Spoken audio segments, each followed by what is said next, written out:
catch me because we're all over. And beyond the mayhem and monsters, it's said that a nationwide network of satanic criminals exists. Start with the warped and wicked Charles Manson. It's everything that human beings that don't understand. It's all their fears. It's what they're not sure of. You dig what I'm saying? Satan to me would be God.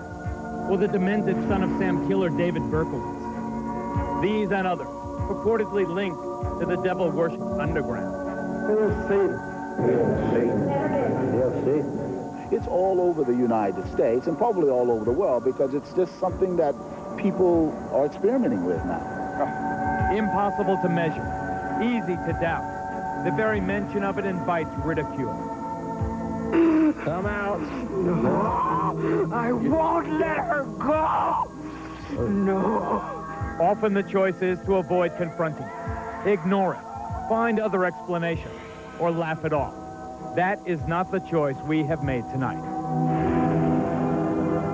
We have chosen to ask why.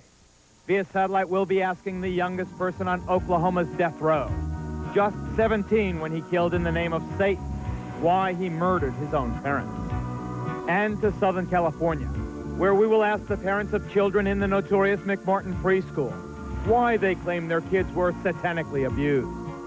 And to London, where rock star Ozzy Osbourne will tell us why he feels he and heavy metal music are getting a bum rap. And to the state penitentiary in Angola, Louisiana, to ask convicted killer Charles Gervais why he thought the devil would award him 10,000 souls. The Investigative News Group presents the Geraldo Rivera Special. Devil Worship. Exposing Satan's underground.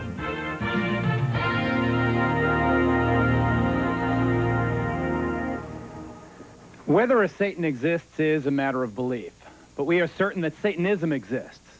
To some, it's a religion. To others, it's the practice of evil in the devil's name. It exists, and it's flourishing. Members of our studio audience tonight will attest to that. They are friends and foes of Satanism, devil worshippers and law enforcers, experts and victims. They'll help us understand this force that exalts evil and darkness. We'll be asking why. Why does it exist?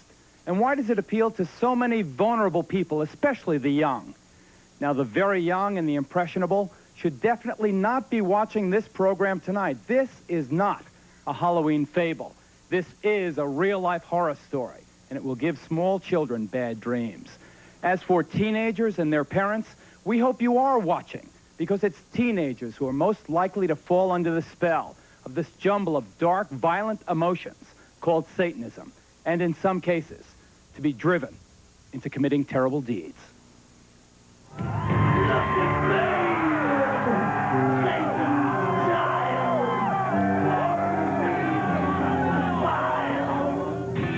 Being into heavy metal doesn't necessarily mean your kid's also into Satanism, and most of these fans are not. But there is an undeniable connection between obsession with the really hard stuff and the occult. This stone pony from Kansas City is named Spike. The upside-down cross is a symbol of Satan. Ozzy is a rock and roll singer, and most acid rock is involved with Satanism. Let him who hath understanding reckon the number of the beast. A heavy metal freak from Louisiana, Joe got himself into self-mutilation in Satan's name. We'd cut our arms and let the blood drip into a cup, and we'd pass it around and drink from the cup, from each other's blood. Kim from Colorado also practiced the gruesome ritual. Violence with blood. We like to see blood, and we used to eat blood and stuff like that. Drinking blood as entertainment is apparently a staple in the acts of heavy metalists like Wasp. My life became centered not only around the marijuana I was smoking and the booze I was drinking, but it became centered around Satan. Although Satanism is more obvious in the lyrics of groups like Megadeth, Slayer, Venom, and Iron Maiden, in St. Petersburg, Florida recently, satanic symbols filled the air at this concert by Danish-born King Diamond. How much can you influence kids? I think people are too clever to be influenced by watching a band or listening to an album. to go out and do the same, because if they were that easy to influence, watching the news, you get the real thing, and everybody knows that, right into your living room. Personally, I am a Satanist, a practicing Satanist, but we never tried to preach that religion to anybody. Bull. An avowed Satanist, Diamond's protest that he's not preaching is belied by lyrics laced with references to death, grave, and evil. Of course, to some, it's just rock and roll rebellion. Satan has nothing to do with this kind of a concert. It's just an outlet to have a good time. Parents, they go Satanism their kids. It's killing their kids. It's not killing their kids. The parents are screwing up in the beginning. We're the next generation. And you like it!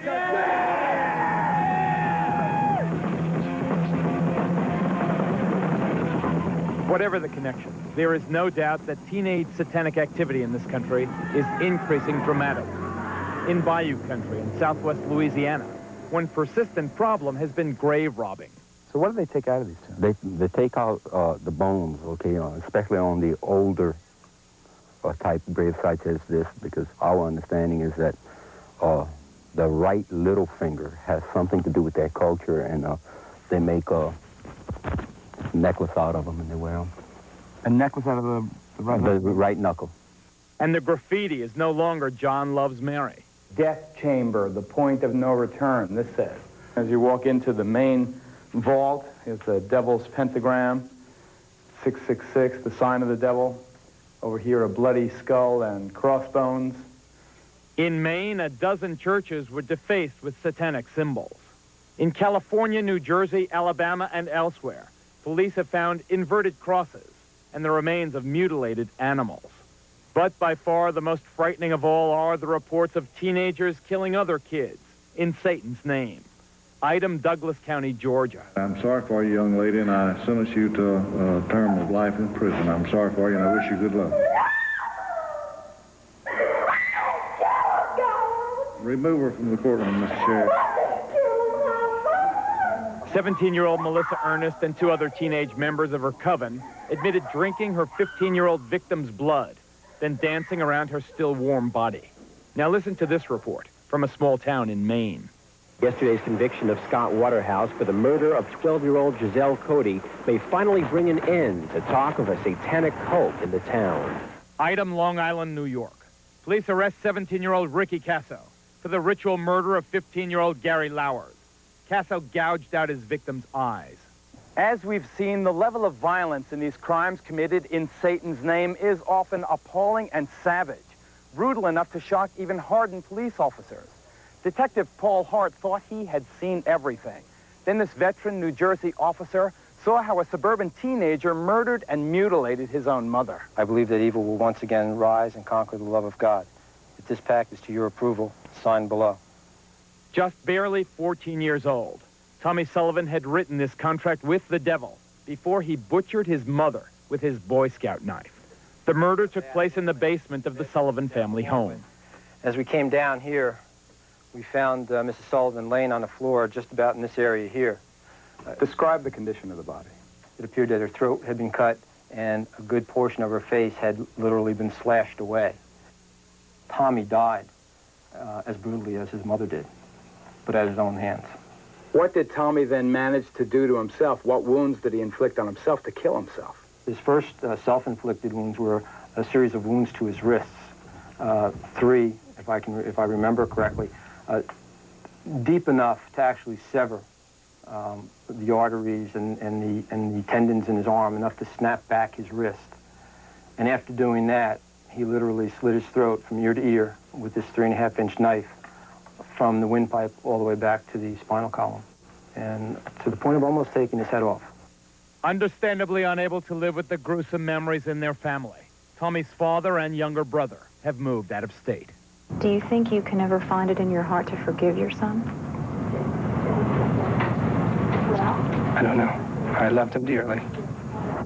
But he also took my wife, who I loved. How could this happen here? To a nice boy from a good Catholic school and a fine middle-class family. Sure, he was obsessed by the symbols. This is what his room looked like on the night of the murder and suicide. But heavy metal is not answer enough. You're a veteran of Vietnam. Had you ever seen anything that brutal? Certainly in an area like this, in a town like this, in a neighborhood like this, you don't expect to see that type of violence. And it was brutal. It was brutal, and there's few of us that will forget that. Nor do you forget these drawings Tommy made just before he killed himself. But you continue to search for the reasons. What made Tommy? What made the others do it?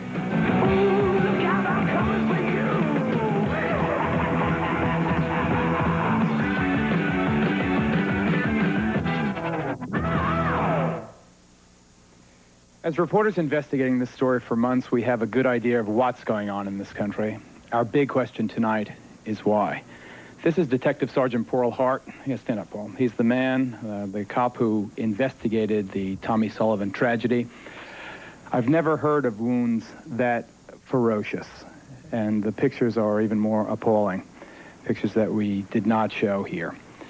Do you think, you're not a theologian, you're a cop, do you think that Tommy was possessed? I think that possession is a state of mind, and it would have been a hell of an interview with Tommy had we located him. Certainly, like I had said before, his death was as violent as his mother's. Father LeBar, you investigate these cases for the Catholic Church. Is it the Church's position that demonic possession is possible? It certainly is. There have been many cases down through the centuries, many in our own decade, for example, of where the devil has actually possessed people and caused them to do many strange things. So you believe it's possible? I believe not only is it possible, it is a reality in some very select amount of cases. Let's go to London for a quick exchange with Ozzy Osbourne. Ozzy, I'm glad you're on the program. I'll interview you in greater detail in a couple of minutes. The one thing I have to ask you now, though, is, of course, the vast majority of your fans and the fans of heavy metal music are not Satanists. But there is no doubt, at least not in our reporting, that that heavy metal music plays a role. Every single kid whose case we know about, who committed a violent act in Satan's name, was also into heavy metal music. What's your response to that, Oz? Well, I don't really know. All I do is make music. You know, I don't sit down and purposely plan to freak everybody out. I mean, I always have played heavy metal music. I suppose when I was younger and I started writing songs, my world was kind of dark and dingy. You know, I came from a working class family who had nothing, no dough, no prospect of ever having much money, and so that's how I saw the world as a child. So, well, not all my songs are about Satanism. Of course not. In fact, if you stand by, Ozzy, because I want to get to Sean Sellers, who's the youngest kid ever to go on death row in Oklahoma. Sean is a kid who murdered his mother, murdered his stepfather, murdered a convenience store clerk. What did Satanism have to do with it, Sean? What did Satan, do you feel, have to do with, first, your murder of that convenience store clerk? Satanism was, well, the murder was because it was a, how do I say this so that you can understand it? It was a sacrifice to prove allegiance to Satan, to prove my hatred towards society and everything. Well, hatred towards society is one thing, Sean, but how does Satan make you commit murder? Yeah, but Geraldo, Sean, in that particular situation, Sean Sellers... This is Tom Wedge, an expert in Satanism, who is with Sean in the Oklahoma State Penitentiary. Yeah, right. Go ahead, quickly. Sean had broken every one of the 10 commandments except thou shalt not commit murder. And after he worshiped before the altar and asked for powers from Satan, he went out to do this. Technically, it was a human sacrifice. Okay, I got to move on. You guys stand by. We'll get back to you. Stay with us, ladies and gentlemen. We're going to get into the mind of another all-American boy who came under the influence of Satanism and took part in a crime without passion or motive. He and his pals beat another classmate to death. We'll be right back.